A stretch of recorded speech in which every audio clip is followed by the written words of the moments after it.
PSC ഡയറിയുടെ പുതിയൊരു ക്ലാസ്സിലേക്ക് എല്ലാവർക്കും സ്വാഗതം. അടുത്ത ഘട്ടം LDC എക്സാം എഴുതുന്നവർക്ക് വേണ്ടിയിട്ടുള്ള കറണ്ട് അഫയേഴ്സിന്റെ പ്രത്യേകം ക്ലാസ്സുകളാണ് നമ്മുടെ ചാനലിലൂടെ ഇപ്പോൾ നൽകിക്കൊണ്ടിരിക്കുന്നത്. കേരളത്തിൽ ഇപ്പോൾ നടന്ന ഏറ്റവും പുതിയ നിയമനങ്ങൾ ഉൾപ്പെടുത്തിയിട്ടുള്ള അപ്ഡേറ്റ് ചെയ്തിട്ടുള്ള ഏറ്റവും പുതിയ ക്ലാസ് ആണിത്. ഇതിന് തൊട്ടു മുമ്പുള്ള ക്ലാസ്സുകളുടെ ലിങ്ക് ഡിസ്ക്രിപ്ഷൻ ബോക്സിൽ കൊടുത്തിട്ടുണ്ട്. അതുകൂടി കാണാൻ ശ്രമിക്കുക. നിങ്ങൾ ഈ ക്ലാസ് കണ്ടുകൊണ്ടിരിക്കുമ്പോൾ പുതിയ വിവരങ്ങൾ എന്തെങ്കിലും അപ്ഡേറ്റ് ചെയ്തിട്ടുണ്ടെങ്കിൽ അതുകൂടി കമന്റ് ചെയ്ത് അറിയിക്കുക. എല്ലാവർക്കും ക്ലാസ് പ്രയോജനപ്പെടട്ടെ. നമുക്ക് ക്ലാസ്സിലേക്ക് കിടക്കാം. അതിനു മുമ്പ് നിങ്ങൾ ഈ ചാനൽ ആദ്യമായിട്ടാണ് കാണുന്നതെങ്കിൽ സബ്സ്ക്രൈബ് ചെയ്യുക, ബെല്ലൈക്കൺ എനേബിൾ ചെയ്യുക. നമുക്ക് ആദ്യത്തെ പോയിന്റ് നമുക്ക് നോക്കാം. കേരളത്തിന്റെ 22ാമത് ഗവർണറാണ് ആരിഫ് മുഹമ്മദ് ഖാൻ. അപ്പൊ നമ്മൾ ഇനിയിപ്പോൾ ആരിഫ് മുഹമ്മദ് ഖാൻ എന്ന് കേൾക്കുമ്പോൾ 22ാമത് ഗവർണർ എന്നത് കൂടി കൂട്ടിച്ചേർത്ത് നമ്മൾ പഠിക്കുക. 22ാമത് ഗവർണർ ആരിഫ് മുഹമ്മദ് ഖാൻ, 22ാമത് ഗവർണർ ആരിഫ് മുഹമ്മദ് ഖാൻ, അങ്ങനെ പഠിക്കുക. അങ്ങനെ പഠിക്കുമ്പോൾ നമ്മൾ എപ്പോൾ ആരിഫ് മുഹമ്മദ് ഖാൻ എന്ന് കേട്ടാലും 22ാമത് ഗവർണർ എന്ന് നമ്മുടെ മനസ്സിലേക്ക് വരും. നമ്മളൊരു പാട്ട് കേൾക്കുമ്പോൾ ആ പാട്ടിന്റെ ഒരു ലൈൻ, ഒരു വരി പഠിക്കുന്നത് പോലെ തന്നെ ഓർത്തിരിക്കുക. ഒരു പാട്ടിന്റെ വരി എന്നതുപോലെ സങ്കല്പിച്ച് പഠിക്കുക. 22ാമത് ഗവർണർ ആരിഫ് മുഹമ്മദ് ഖാൻ. അതേപോലെ 23ാമത് മുഖ്യമന്ത്രി പിണറായി വിജയൻ. അദ്ദേഹം വ്യക്തിതലത്തിൽ പറയാനാണെങ്കിൽ 12ാമത്തെ വ്യക്തിയാണ്. കേരളത്തിന്റെ മുഖ്യമന്ത്രിയാകുന്ന 12ാമത്തെ വ്യക്തിയാണ് പിണറായി വിജയൻ. പക്ഷേ നമ്മുടെ 23ാമത് മുഖ്യമന്ത്രി കൂടിയാണ് പിണറായി വിജയൻ. അപ്പോൾ നമ്മൾ പഠിക്കുമ്പോൾ ഇനി അങ്ങനെ ഓർത്തിരിക്കുക. 23ാമത് മുഖ്യമന്ത്രി പിണറായി വിജയൻ, 12ാമത്തെ വ്യക്തി. ഇത് ഇങ്ങനെ തന്നെ കറക്റ്റ് ഓർത്തിരിക്കുക. 24ാമത് സ്പീക്കർ AN ഷംസീർ. അദ്ദേഹത്തിന്റെ മണ്ഡലം തലശ്ശേരിയാണ്. ഇദ്ദേഹം തലശ്ശേരി MLA ആണ്. 24ാമത് സ്പീക്കർ ആരാണ്? AN ഷംസീർ. അല്ലെ, 24ാമത് സ്പീക്കർ AN ഷംസീർ. ഇവിടെ നോക്കിയാൽ നമുക്കൊരു പ്രത്യേകത കാണാം. 22, 23, 24 അല്ലെ. അപ്പൊ ഇത് ഇങ്ങനെ ഈ മൂന്നെണ്ണം കണക്ട് ചെയ്ത് ഓർത്തിരിക്കാവുന്നേ ഉള്ളൂ. 22ാമത് ഗവർണർ, 23ാമത് മുഖ്യമന്ത്രി, 24ാമത് സ്പീക്കർ. ഇങ്ങനെ ഒരു കണക്ഷൻ ഇട്ട് നമുക്ക് പഠിക്കാവുന്നതേ ഉള്ളൂ. 22ാമത് ഗവർണർ, 23ാമത് മുഖ്യമന്ത്രി, 24ാമത് സ്പീക്കർ. അടുത്ത് നോക്കുക, കേരളത്തിന്റെ ഹൈക്കോടതി ചീഫ് ജസ്റ്റിസ് ആരാണ്? ഇപ്പോഴത്തെ ഹൈക്കോടതി ചീഫ് ജസ്റ്റിസ്. ശരിക്കും പറഞ്ഞാൽ ഇപ്പോൾ നിലവിൽ ഹൈക്കോടതി ചീഫ് ജസ്റ്റിസ് ഇല്ല, പകരം ആക്ടിംഗ് ചീഫ് ജസ്റ്റിസ് ഉണ്ട്. അദ്ദേഹത്തിന്റെ പേര് ജസ്റ്റിസ് A മുഹമ്മദ് മുഷ്താഖ് എന്നാണ്. അല്ലെ, നമ്മുടെ 38ാമത് ഹൈക്കോടതി ചീഫ് ജസ്റ്റിസ് ഉണ്ടായിരുന്നു, ആശിഷ് ജിതേന്ദ്ര ദേശായി. അല്ലെ, അദ്ദേഹം വിരമിച്ചു. ആ ഒഴിവിലാണ് ഇപ്പോൾ ആക്ടിംഗ് ചീഫ് ജസ്റ്റിസ് ആയിട്ട് ജസ്റ്റിസ് A മുഹമ്മദ് മുഷ്താഖ് ഉള്ളത്. അല്ലെ, അപ്പൊ ശരിക്കും പറഞ്ഞാൽ ഹൈക്കോടതി ചീഫ് ജസ്റ്റിസ് നിലവിൽ ആക്ടിംഗ് ചീഫ് ജസ്റ്റിസ് ആണുള്ളത്, ജസ്റ്റിസ് A മുഹമ്മദ് മുഷ്താഖ്. അടുത്ത 48ാമത് ചീഫ് സെക്രട്ടറി ആണ് നമ്മുടെ വി വേണു. 48ാമത് ചീഫ് സെക്രട്ടറി ആരാണ്? വി വേണു. 48ാമത് ചീഫ് സെക്രട്ടറി വി വേണു. ഒന്നുകൂടെ നോക്കുക. 22ാമത് ഗവർണർ ആരിഫ് മുഹമ്മദ് ഖാൻ, 23ാമത് മുഖ്യമന്ത്രി പിണറായി വിജയൻ, 12ാമത്തെ വ്യക്തി കൂടിയാണ്. 24ാമത് സ്പീക്കർ AN ഷംസീർ. ഇദ്ദേഹം തലശ്ശേരി MLA ആണ്. ഹൈക്കോടതി chief justice, acting chief justice ആണ് ഇപ്പോൾ ഉള്ളത്.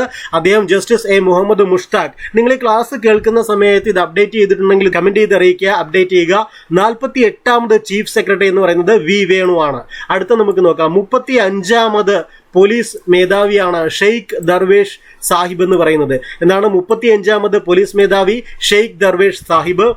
അടുത്തത് 15ാം നിയമസഭയുമായി ബന്ധപ്പെട്ട കാര്യങ്ങളാണ്. 15ാം നിയമസഭ സ്പീക്കർ ആരാണ്? അത് AN ഷംസീർ ആണ്. അല്ലെ, അദ്ദേഹത്തിന്റെ പറഞ്ഞു AN ഷംസീർ 15ാം നിയമസഭയുടെ സ്പീക്കർ ആണ്. പക്ഷെ അദ്ദേഹം 24ാമത് സ്പീക്കർ കൂടിയാണ്. അല്ലെ, ഒരു എണ്ണം പറയുമ്പോൾ 24ാമത്തെ സ്പീക്കർ ആണ്, 24ാമത് സ്പീക്കർ ആണ്. അല്ലെ, 15ാം നിയമസഭയുടെ സ്പീക്കർ കൂടിയാണ് അദ്ദേഹം.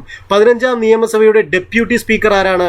അത് ചിറ്റേം ഗോപകുമാർ ആണ്. അദ്ദേഹത്തിന്റെ മണ്ഡലം അടൂരാണ്. 15ാം നിയമസഭയുടെ deputy speaker Chittayam Gopakumar. Speaker AN Shamseer, deputy speaker Chittayam Gopakumar. 15ാം നിയമസഭയുടെ പ്രോട്ടേം സ്പീക്കർ ആരായിരുന്നു? അത് PTA റഹീമാണ്. കുന്നമംഗലം MLA ആണ് PTA റഹീം, കുന്നമംഗലം MLA. അല്ലെ, അപ്പൊ 15ാം നിയമസഭയുടെ സ്പീക്കർ AN ഷംസീർ, അദ്ദേഹം 24ാമത് സ്പീക്കർ കൂടിയാണ്, തലശ്ശേരി MLA ആണ്. അതേപോലെ ഡെപ്യൂട്ടി സ്പീക്കർ, 15ാം നിയമസഭയുടെ ഡെപ്യൂട്ടി സ്പീക്കർ ചിറ്റേം ഗോപകുമാർ, മണ്ഡലം അടൂരാണ്. 15ാം നിയമസഭയുടെ പ്രോട്ടേം സ്പീക്കർ PTA റഹീം, കുന്നമംഗലം MLA ആണ്. 15ാം നിയമസഭയുടെ പ്രതിപക്ഷ നേതാവാണ് VD സതീശൻ, നോർത്ത് പറവൂരാണ് മണ്ഡലം. അല്ലെ, 15ാം നിയമസഭയുടെ പ്രതിപക്ഷ നേതാവ് ആരാണ്? VD സതീശനാണ്. അദ്ദേഹം നോർത്ത് പറവൂരാണ് അദ്ദേഹത്തിന്റെ മണ്ഡലം. 15ാം നിയമസഭയുടെ ചീഫ് വിപ്പ് ആരാണ്? അത് N ജയരാജ് ആണ്. 15ാം നിയമസഭയുടെ ചീഫ് വിപ്പ് N ജയരാജ് ആണ്, N ജയരാജ്. അടുത്ത നോക്കുക, കേരള മനുഷ്യാവകാശ കമ്മീഷൻ ചെയർമാൻ ആരാണ്? ജസ്റ്റിസ് അലക്സാണ്ടർ തോമസ് ആണ്. ജസ്റ്റിസ് അലക്സാണ്ടർ തോമസ് കേരള മനുഷ്യാവകാശ കമ്മീഷൻ ചെയർമാൻ ആരാണ്? ജസ്റ്റിസ് അലക്സാണ്ടർ തോമസ്. കേരള വനിതാ കമ്മീഷൻ അധ്യക്ഷ ആരാണ്? അത് പി സതീദേവിയാണ്. ഇത് കുറെ നാളായിട്ട് മാറിയിട്ടില്ല, അതുകൊണ്ട് നമുക്ക് എളുപ്പമാണ് പഠിക്കാൻ അല്ലെ. കേരള വനിതാ കമ്മീഷൻ അധ്യക്ഷ പി സതീദേവി. കേരള മുഖ്യ വിവരാവകാശ കമ്മീഷണറോ? അത് വി ഹരി നായരാണ് അല്ലെ, വി ഹരി നായരാണ്. കേരള മുഖ്യ വിവരാവകാശ കമ്മീഷണർ ആരാണ്? വി ഹരി നായരാണ്. കേരള മുഖ്യ തെരഞ്ഞെടുപ്പ് കമ്മീഷണർ ആരാണ്? എ ഷാജഹാൻ ആണ്. കേരള മുഖ്യ തെരഞ്ഞെടുപ്പ് കമ്മീഷണർ എ ഷാജഹാൻ. മുഖ്യ തെരഞ്ഞെടുപ്പ് ഉദ്യോഗസ്ഥൻ അല്ലെ, ചീഫ് ഇലക്ടറൽ ഓഫീസർ അതാരാണ്? സഞ്ജയ് കൗളാണ്. ചീഫ് ഇലക്ടറൽ ഓഫീസർ സഞ്ജയ് കൗളാണ്. 6ാമത് സംസ്ഥാന ധനകാര്യ കമ്മീഷൻ ചെയർമാനോ? അത് എസ് എം വിജയാനന്ദാണ്. 6ാമത് സംസ്ഥാന ധനകാര്യ കമ്മീഷൻ ചെയർമാൻ ആരാണ്? എസ് എം വിജയാനന്ദാണ്. കേരള സംസ്ഥാന ബാലാവകാശ കമ്മീഷൻ ചെയർമാനോ? അത് കെ വി മനോജ് കുമാർ ആണ്. കേരള സംസ്ഥാന ബാലാവകാശ commission chairman K V Manoj Kumar ആണ്. കേരള പട്ടികജാതി പട്ടികവർഗ കമ്മീഷൻ ചെയർമാൻ അത് ബി എസ് മാവോജിയാണ്. കേരള പട്ടികജാതി പട്ടികവർഗ കമ്മീഷൻ ചെയർമാൻ ആരാണ്?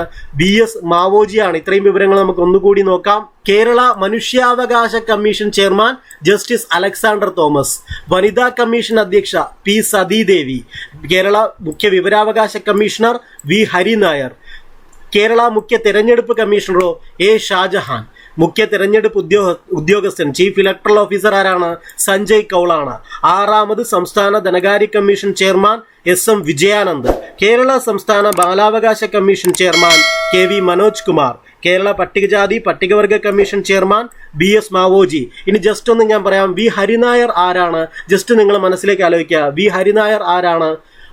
വിവരാവകാശ കമ്മീഷണർ. ജസ്റ്റിസ് അലക്സാണ്ടർ തോമസ് ആരാണ്? മനുഷ്യാവകാശ കമ്മീഷണർ. അതേപോലെ എ ഷാജഹാൻ ആരാണ്? മുഖ്യ തെരഞ്ഞെടുപ്പ് കമ്മീഷണർ. സഞ്ജയ് കൗൾ ആരാണ്? Chief electoral officer.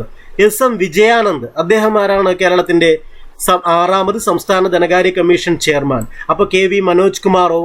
കേരള സംസ്ഥാന ബാലാവകാശ commission chairman. B S Maoji അദ്ദേഹം ആരാണ്? കേരളത്തിന്റെ പട്ടികജാതി പട്ടികവർഗ കമ്മീഷൻ ചെയർമാനാണ് അല്ലെ. അപ്പൊ പി സതീദേവി ആരാണ്? വനിതാ കമ്മീഷൻ അധ്യക്ഷ. ഇങ്ങനെ റിവേഴ്സ് ഓർഡറിൽ കൂടി പഠിക്കാൻ ശ്രമിച്ചാൽ നമുക്ക് കുറച്ചുകൂടി എളുപ്പമായിരിക്കും. അടുത്തത് കേരള പിന്നാക്ക സമുദായ കമ്മീഷൻ ചെയർമാനാണ്. കേരള പിന്നാക്ക സമുദായ കമ്മീഷൻ ചെയർമാൻ ജി ശശിധരനാണ്. കേരള പിന്നാക്ക സമുദായ commission chairman G Sasidharan. P S സിയുടെ ചെയർമാൻ നമുക്കറിയാം അല്ലെ, ആരാണ്? എം ആർ ബൈജു ആണ് പി എസ് സിയുടെ ചെയർമാൻ. പി എസ് സിയുടെ ചെയർമാൻ എം ആർ ബൈജു. മുഖ്യമന്ത്രിയുടെ ചീഫ് പ്രിൻസിപ്പൽ സെക്രട്ടറിയോ? അത് കെ എം എബ്രഹാം ആണ്. കെ എം എബ്രഹാം ആരാണ്? മുഖ്യമന്ത്രിയുടെ ചീഫ് പ്രിൻസിപ്പൽ സെക്രട്ടറി ആണ്. കേരളിന്റെ എം ഡി ആരാണ്? വി അജിത് കുമാർ ആണ്. കേരളിന്റെ എം ഡി ആരാണ്? വി അജിത് കുമാർ ആണ്. അപ്പൊ ഇവിടെ നമുക്ക് ഒന്നുകൂടി നോക്കാം. ആരാണ് B S Maoji?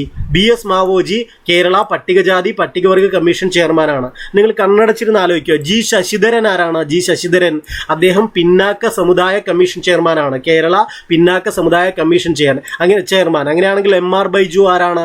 M R Baiju P S C ചെയർമാനാണ്. കെ എം എബ്രഹാമോ? കെ എം എബ്രഹാം ഈ പേര് കേട്ടാൽ നമ്മൾ ആരാണെന്ന് ഓർക്കണം.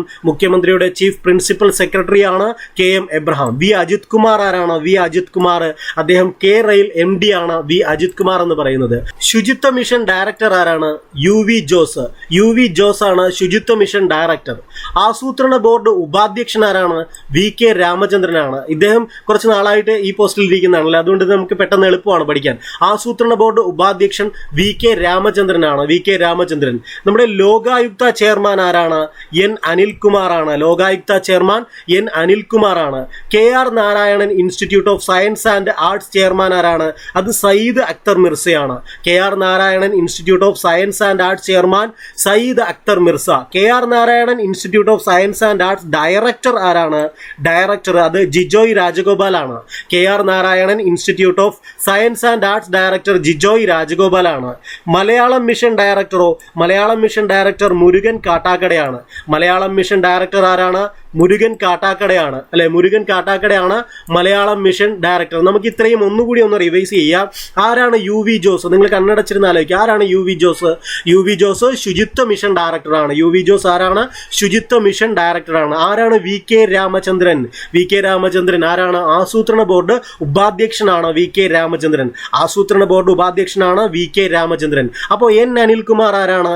എൻ അനിൽകുമാർ അദ്ദേഹം ലോകായുക്ത ചെയർമാനാണ്. എൻ അനിൽകുമാർ ആരാണ്? ലോകായുക്ത ചെയർമാൻ. സയ്യിദ് അക്തർ മിർസ എവിടെയോ കേട്ടിട്ടുണ്ടല്ലോ. സയ്യിദ് അക്തർ മിർസ എവിടെയാണ് കേട്ടിട്ടുള്ളത്? KR Narayanan institute of science and arts ചെയർമാനാണ് സയ്യിദ് അക്തർ മിർസ. അങ്ങനെയാണെങ്കിൽ KR Narayanan institute of science and ആർട്സിന്റെ ഡയറക്ടർ ആരാണ്? ഡയറക്ടർ ജിജോയ് രാജഗോപാലാണ് അല്ലെ. ജിജോയ് രാജഗോപാലാണ് KR Narayanan institute of science and arts director അല്ലെ. മുരുകൻ കാട്ടാക്കട ഇദ്ദേഹത്തെ നമുക്കറിയാമല്ലേ, കവി. ആരാണ് മുരുകൻ കാട്ടാക്കട? ഇപ്പോൾ ഏത് പോസ്റ്റിലാണ് ഇരിക്കുന്നത്? മലയാളം മിഷൻ ഡയറക്ടർ ആണ് ശ്രീ മുരുകൻ കാട്ടാക്കട അല്ലെ. ബാക്കി അടുത്ത പോയിന്റ് നമുക്ക് നോക്കാം. AG ഒലീന നിങ്ങൾ കേട്ടിട്ടുണ്ടല്ലേ. AG ഒലീന എവിടെയാണ്? അത് സാക്ഷരതാ മിഷൻ ഡയറക്ടർ ആണ് അല്ലെ. സാക്ഷരതാ മിഷൻ ഡയറക്ടർ ആണ് AG ഒലീന. സാഹിത്യ അക്കാദമി പ്രസിഡന്റ് ആരാണ്? K സച്ചിദാനന്ദനാണ്. സാഹിത്യ അക്കാദമി പ്രസിഡന്റ് K സച്ചിദാനന്ദനാണ്. ഈ K എന്ന് പറയുന്നത് ഇദ്ദേഹം കവിയാണ് കേട്ടോ. കവി എന്ന് ഓർത്തിരിക്കാം. K സച്ചിദാനന്ദൻ. K കവിത, K ഫോർ കവിത എന്ന് ഓർത്തിരിക്കാം. K സച്ചിദാനന്ദൻ കവിയാണ്. സാഹിത്യ അക്കാദമി പ്രസിഡന്റ് ആരാണ്? K സച്ചിദാനന്ദനാണ്. സംഗീത നാടക അക്കാദമി ചെയർമാനോ? അത് മട്ടന്നൂർ ശങ്കരൻകുട്ടിയാണ്. ഇദ്ദേഹം ചെണ്ട വിദ്വാനാണ്. ചെണ്ട വിദ്വാൻ അല്ലെ. അപ്പൊ സംഗീത നാടക അക്കാദമി ചെയർമാൻ ആരാണ്? മട്ടന്നൂർ ശങ്കരൻകുട്ടി. ഇദ്ദേഹം ചെണ്ട വിദ്വാനാണ്. ലളിതകല അക്കാദമി ചെയർമാനോ? ലളിതകല അക്കാദമി ചെയർമാൻ മുരളി ചിരോത്താണ്. ഇദ്ദേഹം ചിത്രകലയുമായി ബന്ധപ്പെട്ട കലാകാരനാണ്. മുരളി ചിരോത്ത്. ലളിതകല അക്കാദമി ചെയർമാൻ ആരാണ്? മുരളി ചിരോത്ത്. ചിത്രകലയുമായി ബന്ധപ്പെട്ട കലാകാരനാണ്. ഫോക്ലോർ അല്ലെങ്കിൽ നാടൻ കല അക്കാദമി ചെയർമാനോ? അത് OS ഉണ്ണികൃഷ്ണനാണ്. ഇദ്ദേഹം പടയണിയുമായി ബന്ധപ്പെട്ട കലാകാരനാണ്. പടയണിയുമായി ബന്ധപ്പെട്ട കലാകാരനാണ് ശ്രീ OS ഉണ്ണികൃഷ്ണൻ അല്ലെ.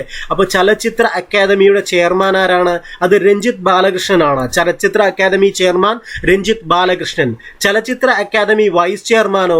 അത് പ്രേംകുമാർ ആണ്. ചലച്ചിത്ര academy vice chairman Shri Premkumar ആണ്. ചലച്ചിത്ര വികസന കോർപ്പറേഷൻ ചെയർമാൻ അല്ലെ, KSFDC ചലച്ചിത്ര വികസന കോർപ്പറേഷൻ ചെയർമാൻ ആരാണ്? ഷാജി എൻ കരുണാണ്. ഷാജി എൻ കരുണാണ് ചലച്ചിത്ര വികസന കോർപ്പറേഷൻ ചെയർമാൻ അല്ലെ. ഓക്കെ, അപ്പൊ നമുക്ക് ഒന്നുകൂടി ഒന്ന് റിവേഴ്സ് ഓർഡറിൽ നോക്കാം. AG ഒലീന നിങ്ങൾ കണ്ണടച്ചാലോചിക്കുക. AG ഒലീന ആരാണ്? സാക്ഷരതാ മിഷൻ ഡയറക്ടർ ആണ്. K സച്ചിദാനന്ദൻ, K ഫോർ കവിത എന്ന് പറഞ്ഞു അല്ലെ. K സച്ചിദാനന്ദൻ ആരാണ്? സാഹിത്യ അക്കാദമിയുടെ പ്രസിഡന്റ് ആണ് നിലവിൽ K സച്ചിദാനന്ദൻ. അപ്പൊ മട്ടന്നൂർ ശങ്കരൻകുട്ടി ഏതുമായിട്ട് ബന്ധപ്പെട്ട കലാകാരനാണ്? ചെണ്ട അല്ലെ, ചെണ്ട വിദ്വാൻ. അദ്ദേഹം ഇപ്പോൾ ഏത് പോസ്റ്റിലാണ് ഇരിക്കുന്നത്? മട്ടന്നൂർ ശങ്കരൻകുട്ടി. സംഗീത നാടക അക്കാദമി ചെയർമാനാണ് മട്ടന്നൂർ ശങ്കരൻകുട്ടി അല്ലെ. അപ്പൊ ചിത്രകലയുമായി ബന്ധമുള്ള കലാകാരനാണ് ശ്രീ മുരളി ചിരോത്ത്. അദ്ദേഹം ലളിതകല അക്കാദമി ചെയർമാനാണ് ശ്രീ മുരളി ചിരോത്ത്. OS ഉണ്ണികൃഷ്ണൻ പടയണി കലാകാരൻ അല്ലെ. പടയണിയുമായി ബന്ധപ്പെട്ടത് OS ഉണ്ണികൃഷ്ണൻ. അപ്പോൾ എന്തുമായി ബന്ധപ്പെട്ടിരിക്കുന്നു? ഫോക്ലോർ അല്ലെങ്കിൽ നാടൻ കല അക്കാദമി ചെയർമാനാണ് OS ഉണ്ണികൃഷ്ണൻ. രഞ്ജിത്ത് ബാലകൃഷ്ണൻ ചലച്ചിത്ര അക്കാദമി ചെയർമാനാണ്. പ്രേംകുമാർ ആണ് ചലച്ചിത്ര അക്കാദമിയുടെ വൈസ് ചെയർമാൻ. ഷാജി എൻ കരുണാണ് ചലച്ചിത്ര വികസന കോർപ്പറേഷന്റെ ചെയർമാൻ. അപ്പൊ ഇത്രയും കാര്യങ്ങൾ നിങ്ങൾ കൃത്യമായിട്ട് ഓർത്തിരിക്കുക. ഇതെന്തായാലും പരീക്ഷയ്ക്ക് പ്രയോജനപ്പെടട്ടെ എന്ന് ആശംസിക്കുന്നു. നിങ്ങൾ പഠിക്കുക, നന്നായിട്ട് പഠിക്കുക. All the best. Thank you.